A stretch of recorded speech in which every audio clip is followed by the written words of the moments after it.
অপেক্ষা। সবাই বলে অপেক্ষা কেউ করে না, কেউ জানে না অপেক্ষা করতে। কিন্তু তারা এটা জানে না, ভালোবাসায় অপেক্ষা করা মানে অন্য এক জগৎ সৃষ্টি করা।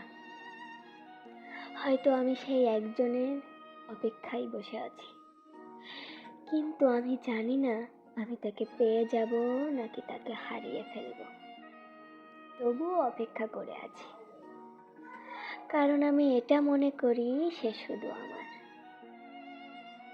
কষ্ট হয়, রাতগুলো খুব কাঁদায়, মন বলে এবার হয়তো অপেক্ষার শেষ হবে।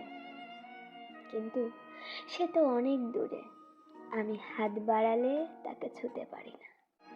প্রতিদিন দূর থেকে তাকে দেখি, ভালোবাসার অনুভূতিতে জড়িয়ে ধরি, কিন্তু আমি জানি না সে আমার আছে নাকি আমাকে অপেক্ষায় রেখে অন্য কারোর হয়ে গেছে। তবুও আমি বলবো সে শুধু আমার।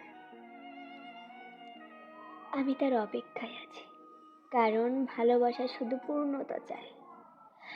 কতদিন আর জানি না, কত ব্যথা এভাবে সহ্য করতে হবে। মনটা অনেক ছটফট করে, দীর্ঘ রজনী বয়ে যায়, আমি 12 মাস তার জন্য বসে আছি।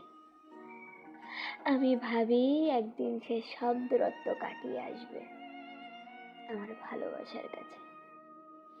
এই বিশ্বাসেই আমি টিকে আছি। জানি না সে কি ফিরবে কি ফিরবে না, তবুও আমি তার অপেক্ষায় আছি।